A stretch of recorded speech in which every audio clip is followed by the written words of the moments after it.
Good morning, Chairman Pitts and Murphy, and Ranking Members Green and DeGette, and other members of the subcommittees. Thank you for the opportunity to testify today about the Office of Inspector General's oversight of the health insurance marketplaces.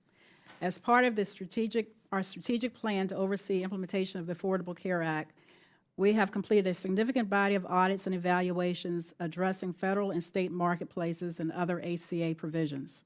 Our marketplace oversight work focuses on payment accuracy, eligibility systems, management and administration, and security and data of systems. My testimony today focuses on our most recent work, which examined the consumer operated and oriented plans, or co-ops, and state marketplaces. Regarding our co-op work, we recently looked at the conversion of startup loans into surplus notes.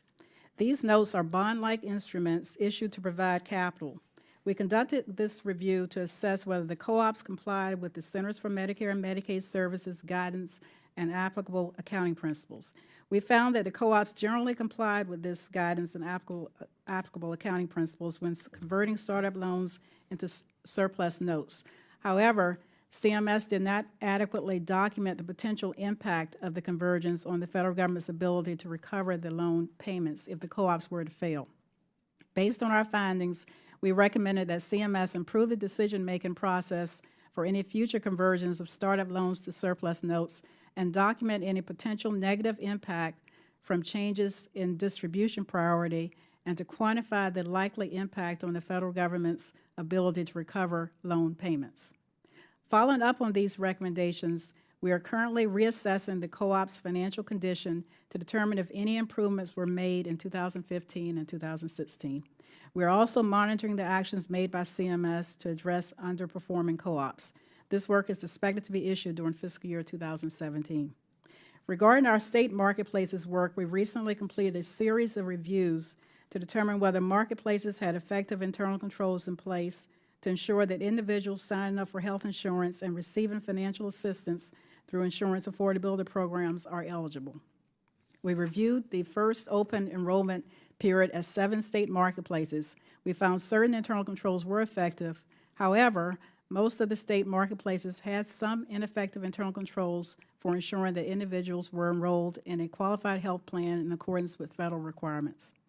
With respect to establishment grant funds, we are in the process of completing a series of state marketplace reviews and their use of these funds. This work primarily focuses on whether marketplaces allocated costs to their establishment grants in accordance with federal requirements.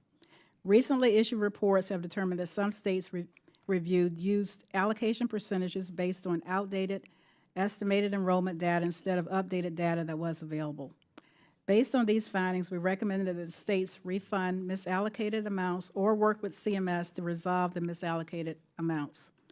With respect to privacy and security of state marketplaces, we have completed reviews of data and system security at 5 states and are close to completing reviews of 2 others. All of the states for which we have completed reviews have implemented some security controls to protect personally identifiable information, or PII. However, vulnerabilities existed in those states, and each had at least one vulnerability that, if exploited, could have exposed PII and other sensitive information. States generally agreed with our recommendations to improve security and in many instances reported taking action to correct identified vulnerabilities.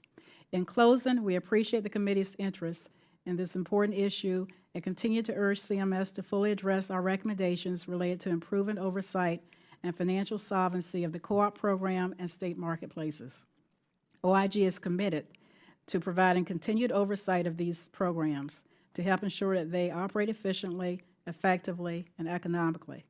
This concludes my testimony. I would be happy to answer your questions. Thank you.